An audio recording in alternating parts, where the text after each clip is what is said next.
women of all ages, non-binaries, and transgenders. This is the Ultra Heelz Wrestling Podcast, live from Bravery Studios, now in Garfield, New Jersey. I am Dark Messiah, the Dark Side Savior, always and forever, always worst behavior. Mr. DM, find me your mama's DMs. Why? Because I'm trying to get my baby, nobody can stop me. And the OG, the triple OG on the phone that always talks all the shit. It's your boy Alister motherfucking Hill, aka the Stanley of podcasting, also known as the leader of the Fuck the Mr. McMahon group, and also known as the man to be a girl in the cripple cross space and have a ranch on Cross Street. Yeah, all that. And the only man that can be mentioned in the same breath is the great Billy Graham, Superstar Sal. What's going on, fellas? How y'all living? I'm living okay for today. I ain't go to work, so, you know, some shit happened and I ain't there, so I can't be a part of that issue. What do you turn into me with all these days off now? No. What happened was I supposed to have been there early, and my alarm is set for like 4:20. Uh-huh. Yeah, for some strange reason, I woke up at 7 o'clock. Wow. Oh, okay. Gotcha. So I was like, yep, okay, I'm not going in because we was going to be done with work anyway early. But I also found out today one of the dudes on my team threw his work phone at the store manager and wanted to fight the assistant manager. That sounds pretty good. I would have been It does. I would have been there to watch that. I'd love to watch it too, but at the same time, my boss just fired one of our people yesterday and another person the day before yesterday. So now we down 3 people. Well, at my job, we've been shorthanded for like 4 years straight now. ShopRite always is. I used to work at ShopRite. Yeah. Y'all be shorthanded, bruh. Fucking the food lines down here ain't never such thing as shorthanded. Them motherfuckers always got a staff. They hire people on a daily basis. Yeah. So, was this or was this not the best episode of AEW Dynamite? Definitely It up was. there. Top, I say at least top 3, because my memory's fuzzy on what was the best episode. So I'm gonna just say top 3. I would be inclined to agree. Yep. In terms of matches, all the matches had a purpose. Like Andrade he got a solid win over Matt Sydal. Can we talk about Andrade's entrance with the With black the mask. Yep. Oh my gosh! And I was like, thank you for doing this. You know, we don't get many references to comic book or anything anymore. Since WWE don't have the right to do any of that shit, so they just stop people from kind of doing it. But to come out in full black mask, tuxedo, and mask, I was like, yes, thank you. Thank you, AEW, for letting that man just be him. Now the match with Cody and QT Marshall. When the lights went out, commentary was selling, there's been storms in the area and there's been rolling power outages. Hopefully we stay on the air. So later in the night, when the lights went out again, and they went out for an extended period of time, it was very, very believable. Like, this might be a legitimate problem. So when Malakai Black appeared after the lights came back on, that was an excellent organic pop. Yes, it was. Like, to say that you had technical difficulties over weather and you had it happen early in the show made it seem like, okay, they might really lose power over some real shit. Like, it's not something for a wrestler coming in.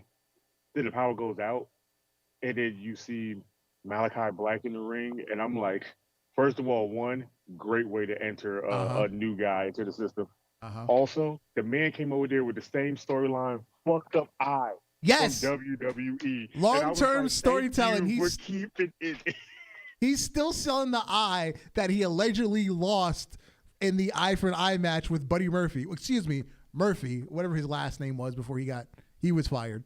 So yeah, he came in. I think he's wearing like a contact that makes it look like he has a glass eye. Did either of you happen to see the promo he put out earlier in the day? I heard about it after the fact. I never went back to look at it. Go check it out. It's pretty good. I did right after he like debuted. I was like, let me go Twitter real quick and see something. And I saw it and I was like, I said, he just put that out like probably a minute or two right before he actually showed up. I said, that's how you supposed to do it. No, he actually put it out earlier in the day, which is surprising. Like I think it was like I think he posted it like in the morning or something like that.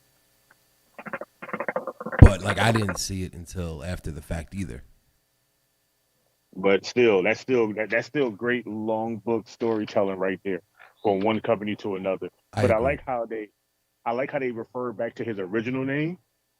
They referred back to his other alternate name that wasn't Alister Black, and then they came across and said his new name, and I was like, "Thank you." But I love the crowd reaction. What happened was, I think they kind of botched on the name, because when Excalibur was like, "Oh, I had a match with him 15 years ago. It's Tommy End," and then he just suddenly calls him Malakai Black afterwards.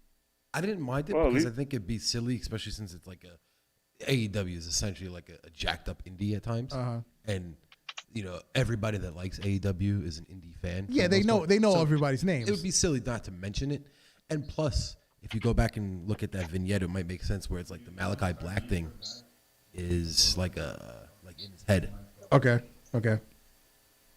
And however, the internet criticism, once again, the person debuted in a Cody Rhodes segment. Where else would you debut him? Because now everybody's, Cody's just gonna beat him. I don't think he will. I think I think if it is a feud with Cody, I think Cody will do the right thing and put him over. Because then what was the sense in bringing him in? I completely agree. Hopefully at All Out, which is even right now 6 weeks out, so whatever it is starting to look like. It's more than 6. It's maybe 7. It's Labor Day weekend. 5. Yeah, maybe about 7. But it's already starting to look like, if you see what it's shaping out to be with some of the matches, it's starting to look pretty good. Kelvin, what's up? What's good? It's everybody's favorite commissioner, the living legend, the icon, Commissioner Kelvin. And Kelvin will be joining us in our main event segment, which is we're going to officially start our fantasy booking draft. If you've been keeping up with the show, over the last several weeks, we've done our behind the scenes personnel, our GM, our commentary, referees. We've established our pay-per-view schedule. We've got our championships that we'll be using, and today we'll officially start the draft. Is Kelvin playing by the same rules where he cannot draft the same guys as you guys? Not exactly. He's kind of doing his own thing, because obviously for the sake of the show, it's me and Alex. So anybody in the chat can throw in their own ideas. Yep. But I did send Kelvin the rules ahead of time. I talked to him last night, and he wrote a couple things down this afternoon. Oh yeah. So where we gonna start off with first? Who's so crazy? I was gonna say let's finish a couple notes on Dynamite. Once again, we had the Dark Order come out and approach Kenny Omega and explain why he cannot beat Hangman, why Hangman is destined to take the AEW World Championship from Kenny Omega. Great segment. I love that segment. I liked it better than last week's. Remember I criticized last week's? This one worked for me. Well, I think this one was good too because there's some physicality. You got Paige in front of an audience confronting Omega. I something part of me kind of was like thinking like they could have held off on that even. You know what I mean? Milked that a little bit longer, but I mean, I think it worked just fine, and I thought it was very well executed for what it was.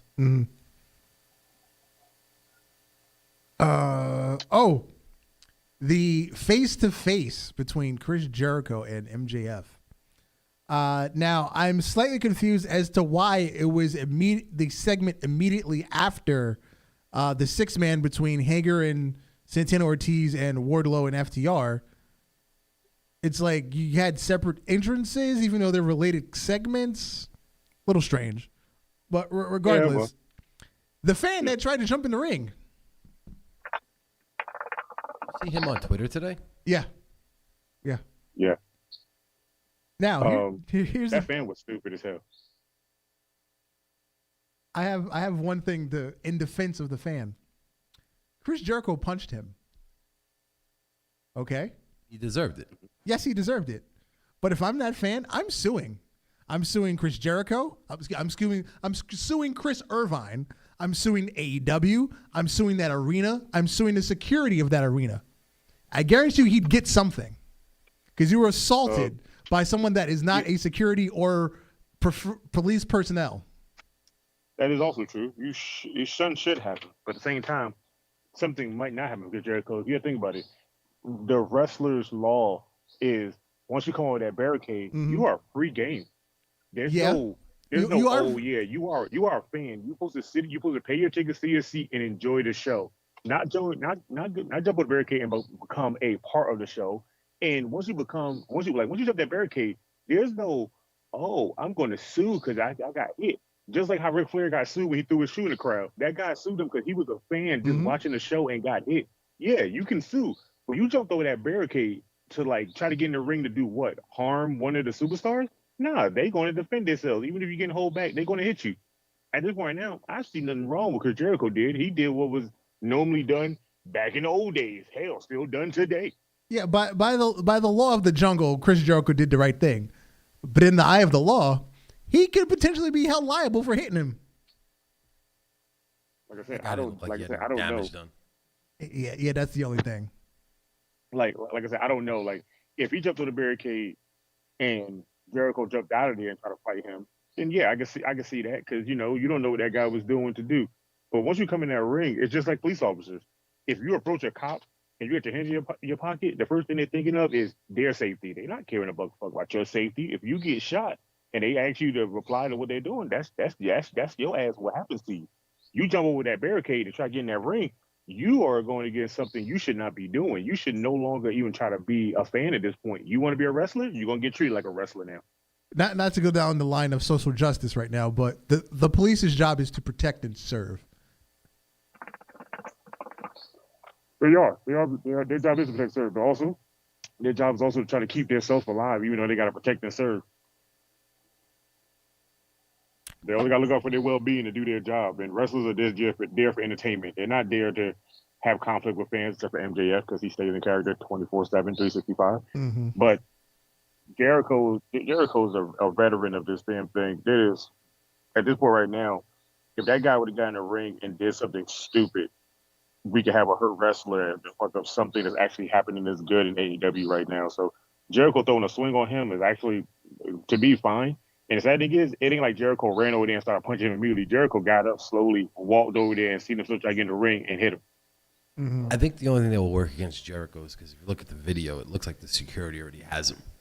Yeah. Which is so it's like you can't even argue that he felt unsafe because he was kind of wrangled up already. Oh, kind of like what I was talking about before we went on air when freaking Bret Hart got attacked at the Hall of Fame and security's carrying the guy out and freaking Dax Harwood just nails him for no reason. Right. See, that would looks like it could have been that could have done some damage. Yeah, because he dropped. Yeah. So, but Dax Harwood, Dax Harwood can be prosecuted because you already had the guy, you scored him out of the ring and out of the arena, and you knocked him out. But that dude was big, and that one security guard trying to hold him off, and he could not drop him. That's something scary. Because most security guards should be able to take people down and remove them. This dude was still going forward to try to get in that ring, and that one security guard could not fucking do it by himself.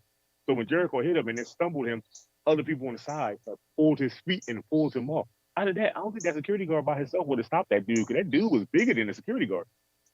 Mm-hmm. And the main event, the AEW World Tag Team Champions, the Young Bucks, against Eddie Kingston and Penta El Zero. What is his current name? Is that his current name? Because he keeps changing the shit. Zero Meta, whatever the fuck, I don't know. Pentagon Jr. I just call him Penta. Fucking Pentagon Jr. There you go. Excellent match. Yes.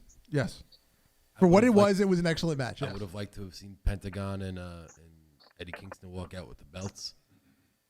However, I enjoyed the match very much, and I think it's going to be good for when whoever beats the Bucks, they overcome all the odds that with the Good Brothers and everybody else. Yeah. So I feel like this is like the end of this feud. So what are the Bucks doing going forward towards All Out? You know what I wouldn't mind? I would not mind seeing Silver and Reynolds go after the Bucks because they're kind of tied into the Elite and Dark Order thing. You know what I mean? Okay. And I would not mind Silver and Reynolds picking up the belts. Okay. Are one of the more entertaining teams. They're part of the Dark Order. we talk about one thing that is still mind-boggling? Uh-huh. How did somebody let Alister Black slip under that 30 days instead of 90 days? Yeah. Back to that. Yes. So when somebody gets moved from NXT to the main roster, there's certain things in their contract that's supposed to get altered. Not necessarily paid. Not everybody gets more pay because like freaking Leo Rush, he was talking about he was still only making like $250,000 on the main roster. But he was only a manager, really, right? Yeah, but no, well, he was having matches here and there, but he was primarily Bobby Lashley's manager. So I think that makes like a little more he sense. was a manager, but at the same time, he was still also a wrestler, and he also still had to pay for all his own shit out of that $250,000 he was getting a year. Yeah, so one of the things that's supposed to change is your contract terms in terms of like when you leave. They forgot to change him from 30 days to 90 days because developmental deals, the no compete clause is only 30 days. So like Braun Strowman still has to wait 90 days. His is fine because he recently 2 years ago he signed a new deal. So I'm sure when he signed a new deal, they made sure his transition has been done from like 4 years ago. I just find it real funny that this week we get Zelina Vega shows back up on Raw, and then AEW has their show and Alister Black shows up over there. Yep. I'm sure she knew. Obviously, she knew. Lula also like the fact that night, Alister Black, Malakai Black, or whatever he want to be called, and Andrade, their women reposted their shit saying that they was proud of their men. Yep. Charlotte right now is the only person that can post an AEW logo and get away with it. Nobody else who's dating or married to anybody in AEW can get away with posting an AEW logo. Or if you want to post a picture of your spouse having, just being there, fine. But nobody else is posting AEW logos other than Charlotte. Basically, because Adam Cole and Britt Baker, all we will ever see of Britt Baker face at WWE is her at TakeOver. Yeah, that's the only thing we'll ever see about her. After that, there's no such thing Adam Cole showing her off at wrestling or showing off any of her beginning matches in AEW. It's not ever going to happen. We're never going to see it. And I'm going to take a really wild guess and say Charlotte was backstage at Dynamite because she posted a picture of them at dinner at like midnight in Miami. Probably then. You know she was. So she was most likely backstage at the show. But so you know she was. She that's her fiance. You know Vince ain't going to try to stop her. You let her husband go, she gonna go where her husband go. Who was her second husband? Was she married to Magnus? No, she was married to Bram. Okay, there we go. Yeah. I knew it was somebody from TNA, and I couldn't remember who it was. Also, can we also talk about Jimmy Uso? This man needs help. Bro, I don't understand. You come back off injury in one of the best storylines WWE has right now for the Thunderdome era, and you get pulled over for a fucking DUI. Why, dude? You just came back. You just came back and started getting a major push like your brother. Even if you're not doing much, you still in a big storyline, and you just literally fucked up your whole thing in the family storyline. I almost want to say they're not going to stop it. I feel like they're just going to use it. They might as well, because shit, didn't they use Jeff when he finally became sober and away from drugs, and all of a sudden he got into a drunk car accident? I was like, bro, this is some fucked up shit. I feel like Roman's going to come out and say some shit like, this is what happens when you don't acknowledge me. Exactly. He's going to use this to make him fall more in line with him. Exactly. But at the same time, will WWE acknowledge it? Who knows? They're not going to say it outright, but I feel like they're going to hint at it with Roman, talking about this is the kind of behavior where you embarrass the family, that kind of thing. I mean, they should, because it's probably more it's true. Than anything. It's true in real life, obviously. I feel like the way WWE would do it to make it be so realistic but not say it is literally have Roman talk to him in the back and going, "Did you drive here by yourself, or did you bring your brother?" That's fantastic. That line alone right there will set the WWE fandom off their ass. Yeah. Because they would know what that means immediately. So they don't have to even say that you're DUI bullshit. He can just look at them, did you bring your brother? Who drove here? Mm-hmm. But I really hope this don't fuck up his push. I really, like I said, I wanted to continue. I say just use the shit. Everybody knows. Yes, he's privileged by family. We know he's privileged by family. Just let it be. Let it happen. Yeah. Suspend him in 4 months after the storyline's over. I don't say you suspend him. I don't say you suspend him. I say you keep him in the storyline, but you fine him the biggest fine you can do. Oh, like make him work for free for 2 months? Mm-hmm. I think they should just offer him help first. Maybe. Yeah, obviously. DDP yoga. What? And it ain't just fucking yoga. Dude, that's the way of life. You don't understand. Have you ever seen a DDP cameo? He's on Cameo. No. Okay, first of all, he does like the longest fucking videos. His shits are like 15 minutes long. But the first 10 minutes is him just selling DDP yoga. Because he's got like a 10-minute long like soliloquy that he does every single time. And it's the same word for word for word. And then like 10 minutes in, he'll actually fulfill your cameo. Oh, no, I never knew he did that. Yeah. You go. When you get a chance, just like look him up on Cameo. His like I'm telling you, it's just him selling DDP yoga. And eventually he'll talk about what you want him to talk about. I'll tell you right now, the only person I miss on Cameo right now that seemed to be the most charismatic guy up New there Jack was Big E. Oh, yeah, Big E, yes. I miss him up there because now that WWE put that shit in play, you can't do it. He don't promote it at the podcast no more. And I was like, bro, I'm so used to hearing him say that now, and he's not saying it. It bothers me so much. Yeah, he said his full-time job is Cameo. He wrestles for pennies. He can tell the truth. I'm sure he wanted to say nigger pennies, but you can't say that on WWE television. Yeah, damn, you can. Can we say that on a podcast? Well, I know because the New Day podcast is still PG. They get away with some ass. I'm talking about our podcast. Oh yeah, obviously our podcast, yes. Jesus Christ.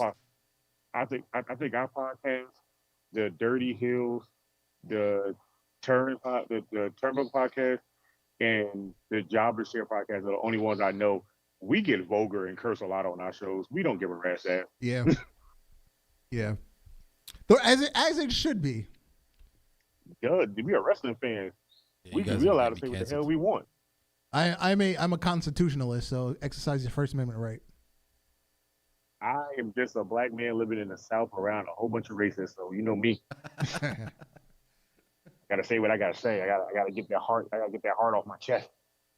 And I'm gonna say AEW has officially, well, not that they officially announced, but within the context of the TV show, they finally announced Rampage is coming because they had a promo video during Dynamite. Oh, speaking of AEW, you see All Out has sold out. Oh, I didn't even know tickets went on sale already. Went on sale yeah, today. they went on sale and sold out like damn near immediately. Well, that's pretty typical of All Out, All In shows. They sell out immediately. I think AEW pay-per-views in general, but yeah, like because it's just so there's not a lot of them. Mm-hmm. Look, I'm gonna tell you right now. I just love the fact that the fans are back. Because the fans make these matches seem more relevant than they should have when they just had the certain little fans here and there and the wrestlers on the side trying to cheer and boo people. Mm-hmm. Having the regular fans there, boy, it makes it so much a better show now. Is tonight's SmackDown the first, or is next week SmackDown? Next week. Next week. Next Okay. week. Before we leave AEW, how did you guys feel about that Dan Lambert promo? Was that when I went to the bathroom? It was a little strange to me. I don't recall. Like, I must have went to the bathroom. I thought it was really good. It wasn't a bad promo. It felt out of place. I know. Okay. The UFC guy. Yeah. All right. He had Masvidal with him and Amanda Nunes. Yeah, he started out really good, but then the transition to when Archer walked out kind of didn't work for me. Yeah. He started out real strong. He was real strong. I think, in the perfect world, you would have him for a few episodes and kind of prolong things and let him just leave on that note. Yeah. But I guess it was more of just a one-off, hey, let's like have somebody shit on wrestling and have a big-ass dude we're doing nothing with come destroy him. And he did it the right way. The way he was shitting on wrestling. Yeah, he just basically said it sucks now, and he's not completely wrong. Yeah. He's not. They probably told him. They probably told go out there and just say what you think fans would say. He was like, "Fuck that! I'm gonna go out there and say what I really feel." They probably went out there and just beat Jim Cornette. Jim Cornette's drive-through. I was watching it this morning. Oh, before we leave AW, did you watch Wrestling Treasures? I thought the season was over. The last thing I Nah. saw was the Andre episode. Yeah, I'm saying, did you see that one? Yeah. Did you see how Mark Henry cried when he put on his wedding jacket? Mark Henry cried like 3 times in that episode. Bruh, I ain't know that man was that big and that sensitive. I was like, boy, Jesus Christ, you was the world's strongest man. I used to fear you. Now I'm like, man, shit. You could threaten me all you want. I'll look at you and be like, bro, you cried on TV about a blazer of a man that's passed. I get it, but at the same time, I'm not scared of you no more like I used to be, bro. They obviously didn't plan this season out very well because Big Show and Mark Henry are on the same episode after they're now working for AEW. No, what I think happened is I think they shot the episode so early Yeah, in the time, they shot it like before they let in them like go. January, February. Yeah, and there was no way like, damn, we can't go ahead. We can't get this episode out. We can't do it. No, you had to put the episode out. They don't work for you. It is what it is at this point. You're looking for memorabilia. That means you're gonna be trying to look for people that ain't in WWE no more. You're gonna need their stuff, so you're gonna have to go bring somebody on the show like that. Oh well, Wait to see what freaking season 2 is gonna bring. hell, Jake Roberts had his own episode and he's been with AEW for over a year. That's what I'm saying. Over on the other channel, the Great American Bash, Adam Cole and Kyle O'Reilly. If they continue this storyline, this is going to be Gargano and Ciampa all over again. Yes, and I'm hoping that they continue the storyline the same way. Yeah. Because only difference is they started with a no rules match because at In Your House, what was it, a Falls Count Anywhere? Mm-hmm. It was unsanctioned. Unsanctioned. There you go. So they started with an unsanctioned. Now they've had a standard match. So they got to up the stakes again as they go forward. I think they should just kind of let it chill for. Yeah. Give it a couple months. Let like O'Reilly win the cruiserweight or whatever. Let Adam Cole go off and do whatever he wants to do. Maybe but they've got to meet again somewhere. I would say maybe give Cole the belt. Yeah. And then have them meet at WrestleMania weekend. And have O'Reilly take the belt from him. Because Cross is on his way up. Yeah, absolutely. Because if you think about Ciampa and Gargano, even when you take out Ciampa's injury, it was still like a year and a half feud, almost 2 years. I think it was perfect, honestly, and it's going to sound, I guess, terrible, but like how he got hurt, and then because then it's like you don't have to rush anything. You just put it to the side. People forget about it a little bit, and then he comes back. Let people really sit in the fact that he just turned on his good buddy, and then he just went away.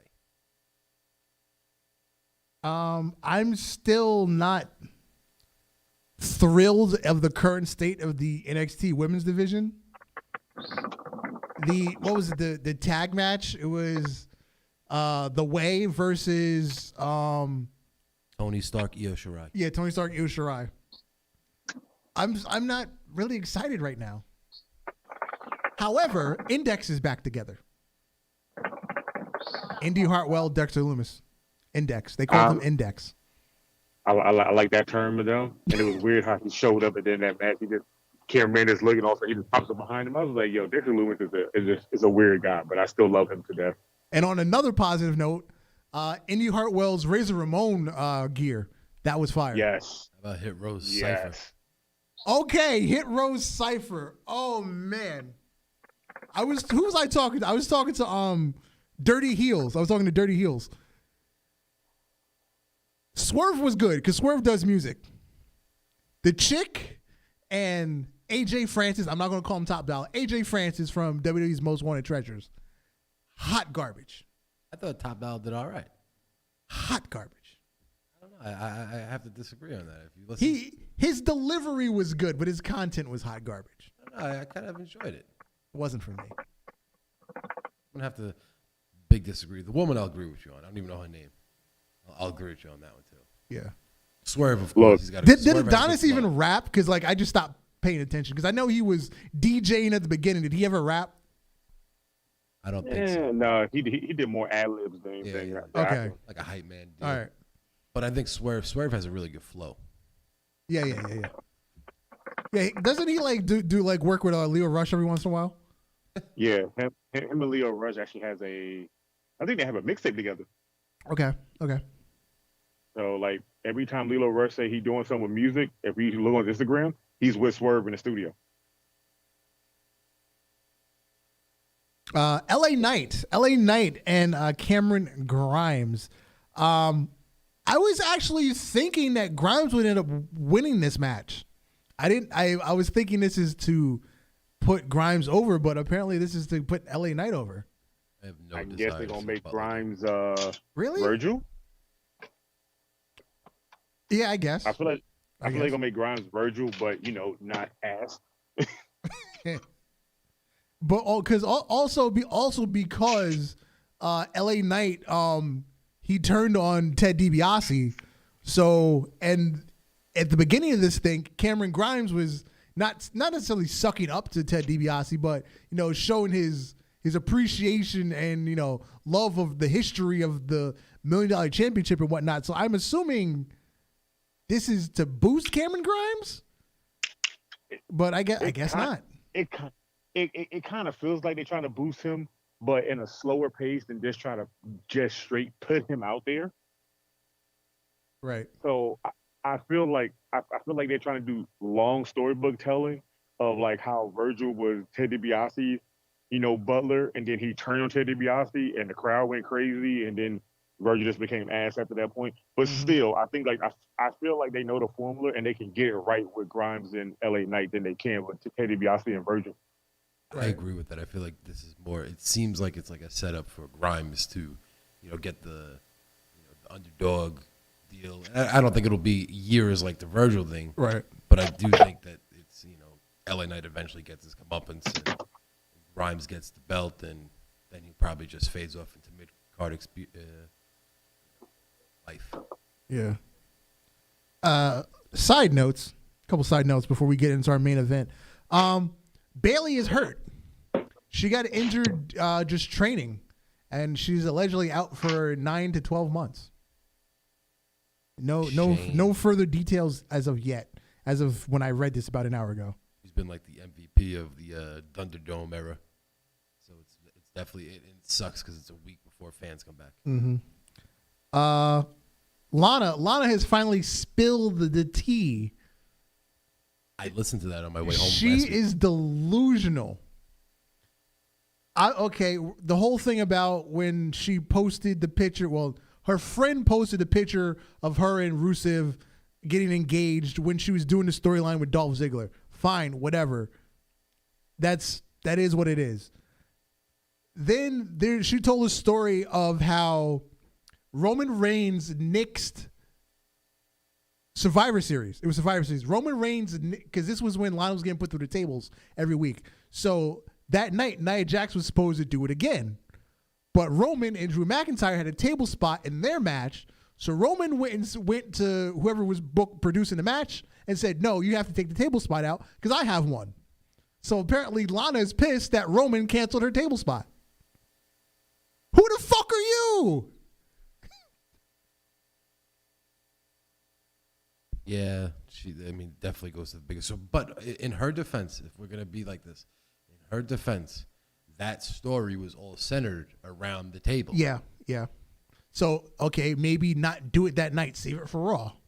That's the Survivor Series. That's a pay-per-view. That's a big I get it. moment. I get it. So I see both sides. I could see why she'd be upset, but I could also see Roman Reigns being like, yo, man, we're the two top champions. Did Alex drop? Oh no! Oh, okay, okay. No, I'm downstairs in my kitchen and the washing machine making noise. So I got you. So you don't hear it. All right. So then the last thing Lana said, if I ever come back to wrestling, I want to make sure I have a no cut clause in my contract because that was just so awful.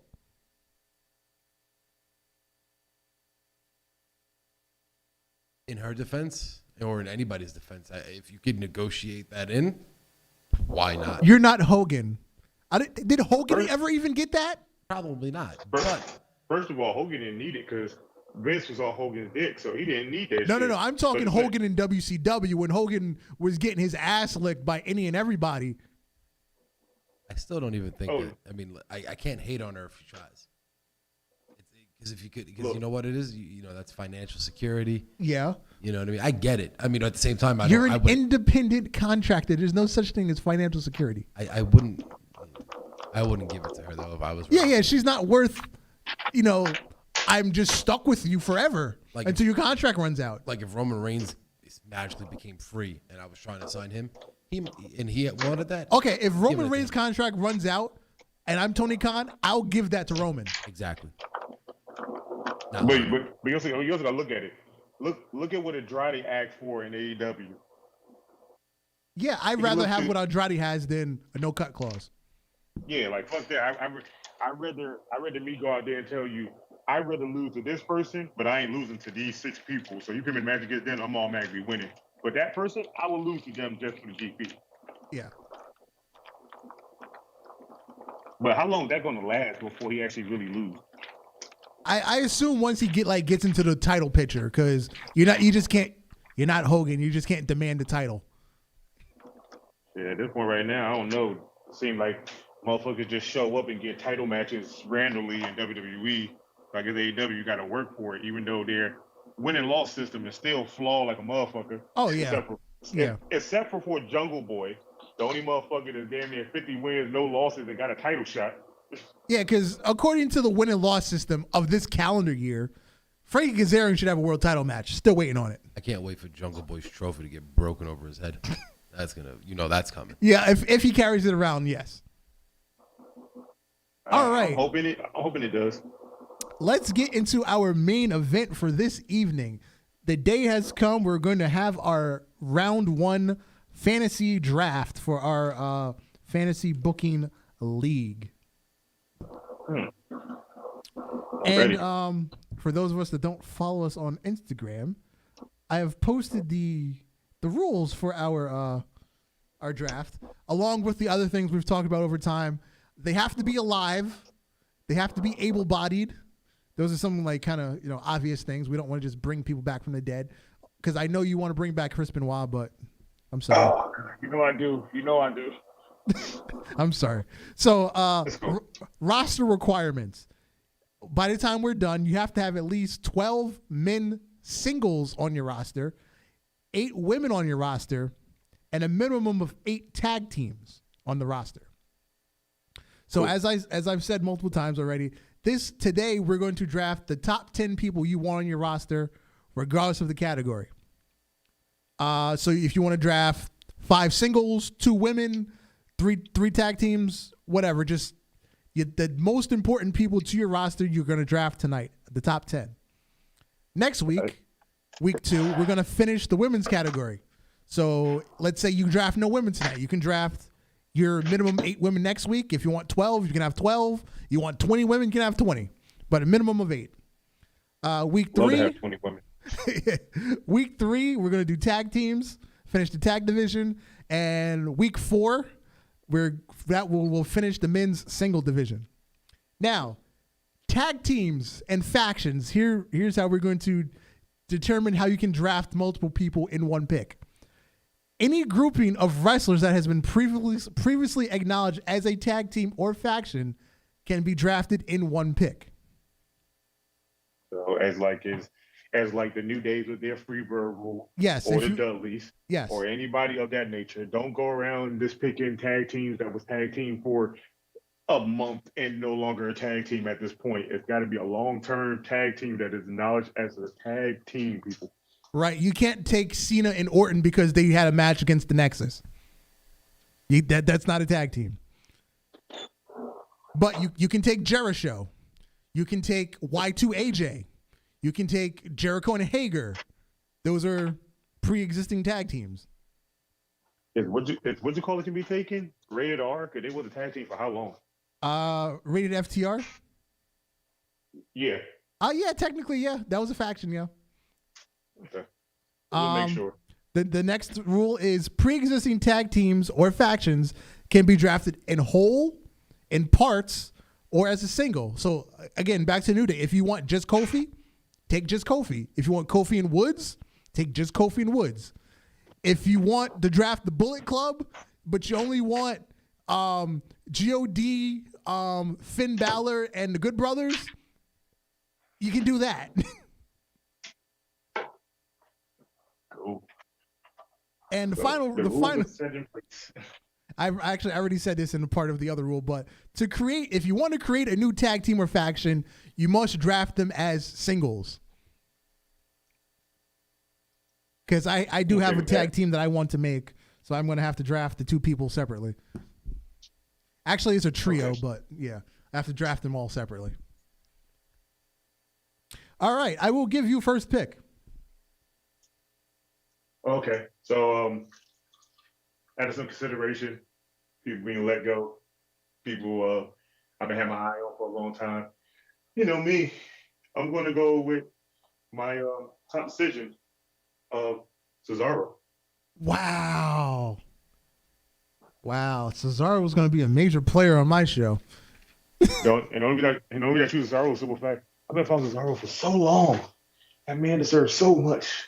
He ain't getting it. So I feel like in my show, I will give him everything that he needs to show that he can really be a champion. You know, Cesaro, I was going to start him out in my pure division, let him showcase his skills, and then I was gonna move him up to the heavyweight championship division, and that will not happen now. So my number one pick. It's going to be an interesting one. I know it's somebody you're not going to pick, but I just have to have them for the sake of when they were, again, recently released. They, obviously it's a tag team. I said they. I just don't understand why. They were nailing their gimmick every time they were on TV. They got split up. I don't know why they got split up because it was a waste for them to split them up when they did. I'm drafting the Iconics. Ooh, you're right. That's a draft I wouldn't even have thought of. Jesus Christ. That's interesting. The Iconics. Those are my girls. I love them. Yeah, you're right. They are because I remember you bought the shirt. yeah. Those are my girls.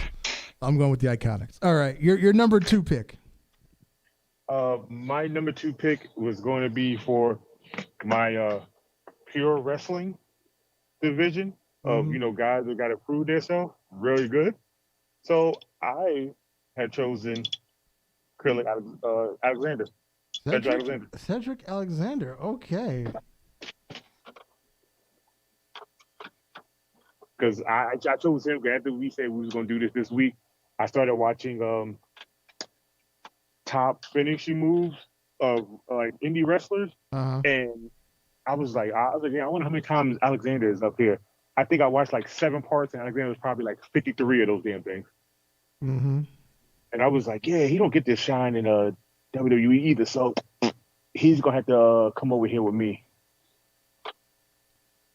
All right, let me ponder this list real quick. All right, my number 2 pick. Don't you dare be sour. Clap your hands and feel the power. It's a new day. Yes, it is. I want to go for my tag team division. That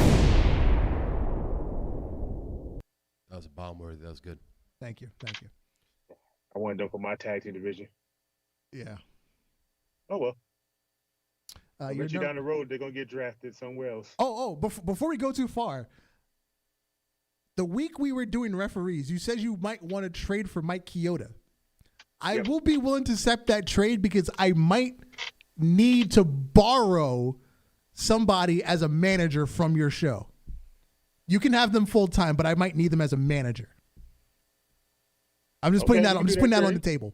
Just putting that on the table. We can talk about that trade. We can do that. Okay, so who's your number 3 pick? Okay, so my number 3 pick is not coming from the States. They are coming all the way from the land of ROH.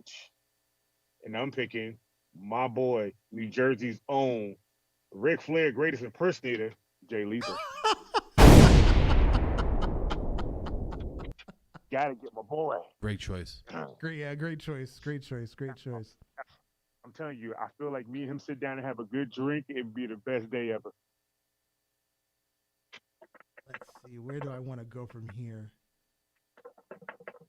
I'm going to take, with my next pick, the man who's been considered the John Cena of Japan, Kazuchika Okada. Oh. Hey, you went all the way there. Jesus Lord. That's a good choice. Although you'd have some work to do to get him familiarized in the States. Yeah. And I don't care what anybody says, Okada is not over in the States by a very small margin of people. Yes. But I assume once he gets exposure, it shouldn't be hard to familiarize him. I would have thought the same thing about Nakamura. I think that's just bad booking because NXT it worked, but then once you brought him to the main roster, it was just bad booking. I would say that the NXT worked at first, just like the main roster worked at first. No, I think main roster was a failure from the beginning. Really, I thought they did okay with him. I mean, yeah, he lost to Jinder Mahal, but like, all right. But then he won the Rumble. And then bad booking from there on. I thought it would be bad booking, not even from the Rumble, but from him and AJ at WrestleMania, where he kept doing nut shots to AJ every time he get a chance. Mm-hmm.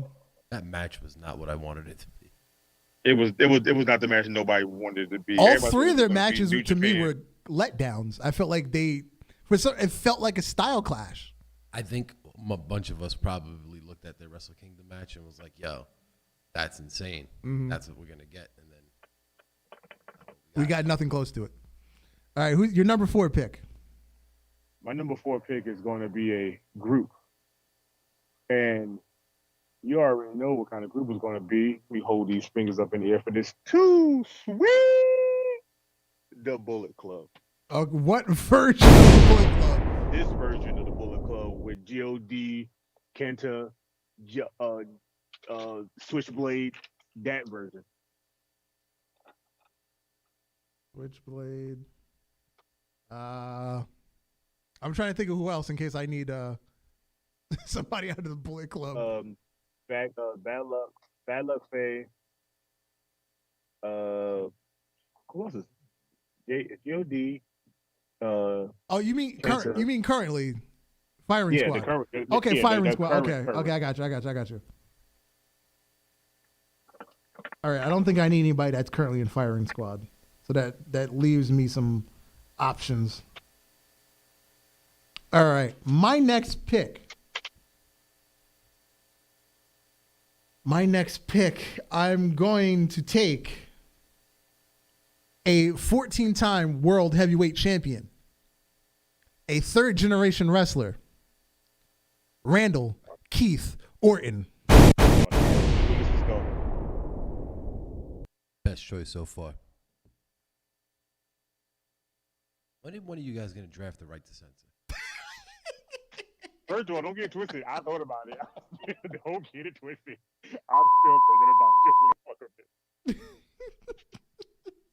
They might get drafted down the road when we do other things, but they might still get drafted to me. I don't get twisted. I still love their just natural plain theme of just that sense of noise going off. I do have a comedic gimmick written down for later on. I'm not going to draft him early. I do have a comedic gimmick to work with. All right, who's your number 5? Number 5, I'm going to switch away from the men for a while. I'm going to go to the women. And I'm going to go to the biggest thing on NXT roster, and I'm going to go with Tara Storm. Oh! Jesus. She's been my wrestling goddess. Like how people say, oh, Charlotte is a female wrestling god. No, Tara Strong to me in New Japan and across seas is my Charlotte. And that's before I saw all the cake. Yeah, I really wanted Toni Storm so bad. All right, I had something to do with her too. I had big plans for her. I got some things to do with her too. There's a lot of big plans. All right, Can we go into detail? Oh we go all detail for X-rated. that. All If X-rated. we go detail for that. We go detail for that. That's our OnlyFans type of talk after this point. All right. Let me look at my tag division. That's on the next page. I want somebody from the tag division now. Yes, my tag division. I'm taking somebody we were talking about earlier during this episode. It ain't paranoia. It's the Usos. You know what's funny? I thought that would be your first pick for some reason. Arguably the best tag team in the world when they're teaming. Yes. Not I really driving thought that drunk. would be your first pick when you first said who you pick. I thought you were gonna go Usos immediately. Oh, actually, I was going to do New Day #1, but then I was like, just for the pop, I have to go Iconics, just for the pop. I would have rather you drafted right to censor first. No, just because one of us now have to take right to censor at some point. The good father. I told you. I told you I'm gonna take him because I need a good father. I need Ivory and I need Stevie Richards. Boo Buchanan and Boo Buchanan. I can give two fucks about. I don't give a rat's about him. But the other three, boy, that's my team. All right, your number 6 pick. Oh, well, you took the Usos. I knew you were gonna do it. I'm taking Naomi. All right, that works for me. She was not on my radar. Alex is now Alex the homewrecker. Alex the homewrecker. Oh yeah, we Hey, just man, split up a couple. Yep. So yeah, man, it is what it is at this point. Shit, they're gonna have to learn how to send text messages. All right. Listen, Jimmy has enough on his hands driving. He doesn't need any other distractions. Yeah, that is true. All right, I'm gonna continue on my list of heel singles. World champion for well over 600 and something days. I lost count. The national treasure, Nick Aldis. Ooh. You took Nick Aldis. Sleeper pick. That's a good one. I find that great. You took Nick Aldis. He wasn't on my radar, but he was somebody I was thinking about having to round out the rest of the roster for most of the guys that are going to wrestle. Mm-hmm. Well, I got a question for you guys. Kind of off topic for a second. If he got put in like a big spot, like how do you think he would do in like a WWE or AEW with the top? I don't see why it wouldn't work. It's just another offshoot of the Ric Flair gimmick. When you give that person the opportunity to flourish, it works. I feel like he has like half the swag of Ric Flair. You know what I mean? Yeah. Yeah. Like AEW, he would thrive in there. That WWE, I feel like they would set him on a path to be like, oh yeah, you're going to be a top guy, and then he'd be it for like quarter of the year, and then the rest of this whole time he's going to be mid card. But don't you think AEW already has Nick Aldis when they have Cody? Yeah, but at the same time, Cody's like Triple H. Yeah, so is Nick Aldis. They're all cut from the same cloth. Mm-hmm. Yeah, but the only thing about Nick Aldis is he doesn't have a high position in the company, so he would just be a pure wrestler. Right. Well, I'm talking mainly on screen though, like presentation. Like it's like to me, like the same guy. I'm about to say, yeah, it would, but you also think about it. Old Triple H was damn near like Ric Flair, and they was in the same team as Evolution. Well, Ric Flair was also well past his prime. Yeah. Well, that's his prime. But the man still can go though at that point. Yeah. All right, your number 7 pick is. Oh, my number 7 pick is going to be a tag team from back in the Dizzy, and all they used to do was drink and make money. APA. Oh no, I'm going APA too, but no, I'm going beer money. Oh, pardon me. I just assumed APA. At first I did too, but that might be my favorite I pick so far. I'm about to say, don't get twisted. I love the APA. I love them dearly. All right, JBL's Root a dick, Storm. and I don't need a dick on my team. Okay, Root and Storm. So far, I think that's definitely my favorite pick. I love that team. Okay, not much build up to this one. I just have to have Charlotte. Oh, you can have that. That wasn't on my radar. I need Charlotte. If you can have a women's division, she's probably the best first choice. Not the Iconics, Charlotte. Yeah. How many people I'm up to so far? Now? You are now on number 8. Okay. Number 8 for me is going to be. It's going to be a swerve at it. You dig? Okay. And I'm going with the new North America champion. Swerve. I don't need to hit. I don't need to hit record. Oh, you don't want Swerve. You just want Swerve. Yeah. Okay. Okay, I feel you. I feel you. All right, we're gonna stay in the women's division, and if I'm wrong about our rules of people being actually able to wrestle on this one, but I'd like to draft Paige. At this point now, I don't think you would be wrong because she did say her neck was good, but WWE don't want to risk it. So I feel like she is able to come back and wrestle. They just don't want to risk it. Okay, because I would assume she falls under the Edge, Daniel Bryan, Christian category where it's healed enough where she can wrestle, but WWE just doesn't want to clear her. Yeah, but my only thing is, are we sure? That's the issue. So I mean, you could draft the drafter; it's all good. Okay. But, like you might be getting damaged goods. Okay. All right. So 1, 2, 3, 4, 5, 6, 7, 8. This is your number 9, sir. Okay. My number 9 had me think about it for a while. And it's going to be a woman. And I'm going with Sasha. Wow. I'm going with the boss. You know, I kind of figured you were going to take Charlotte, and I was like, I don't really need Charlotte. I kind of just really want Sasha. Oh, I've completely forgotten Kelvin. I'll read Kelvin's right before we go off the air. I've completely omitted Kelvin. I'm sorry, Kelvin. All right, my number 9. I need a legend on my my roster. My legend, my gatekeeper.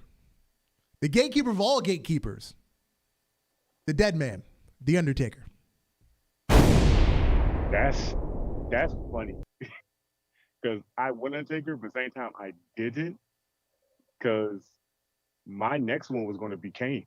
Okay. I wanted that one legend also, but I was like, again, Undertaker would be almost the thing I feel like everybody would try to draft over. So I was like, I'm gonna draft Kane instead. All right. That was your 10, right? 1, 2, 3. Yeah, that's your number 10. So I will round out my number 10. Do I go back to the women's division for this one? Or do I go tag? Let's go tag. So whatever feels right. Let's go tag. I'm going to take FTR and Tully because I know you're not taking FTR. Goddamn right, I'm not taking FTR. You can have them. I got a question for you though. Okay. How come? Why not draft them with Orton and get 2? You know what I mean? I didn't think of it at the time when I wrote them down, and Alex said it like 5 minutes ago, but I didn't think of it at the time. Yeah, because I thought about when you sent me the list. I was like, oh, we could draft teams that were tag teams. And I was like, Orton and FTR was also because I want them with Tully, not with Randy, so I have to draft it this way because Tully wouldn't exist with Randy. Imagine Tully with Randy though. Yeah, that'd be good. All right, let me read through Kelvin's picks real quick before we go off the air. First of all, overall, Kelvin has taken Jon Moxley. Number 2, Santana and Ortiz. Number 3, Minoru Suzuki. Number 4, Death Triangle. Number 5, Eva Lise. Wow, okay. Number 6, Schlack. Schlack is an excellent choice. Not familiar with Schlack. Deathmatch guy. Okay. Well, there we go with number 7, Nick Gage. Damn it. Number 8, Diamante. Wow, he took Eva Lise and Diamante. Number 9, back to the deathmatch, Sami Callihan. And hopefully, Kelvin, you can get number 10 in before we go off the air. What's up, Titantron? They said hello. Yeah, we're doing the draft today, but it's almost the end of the episode. So, yeah, that's the end of the episode. Hope, Kelvin, maybe you'll get it in. Thank you. Maybe, possibly. Anyway, I'm Darth Messiah, the Dark Side Savior. Always there for everyone his worst behavior. You, sir. Alex the motherfucking Hill. Good night, Superstar Sal. And Kelvin's got 15 more seconds for my feed to pop up. All right. I'll read next week, Kelvin. We out of here.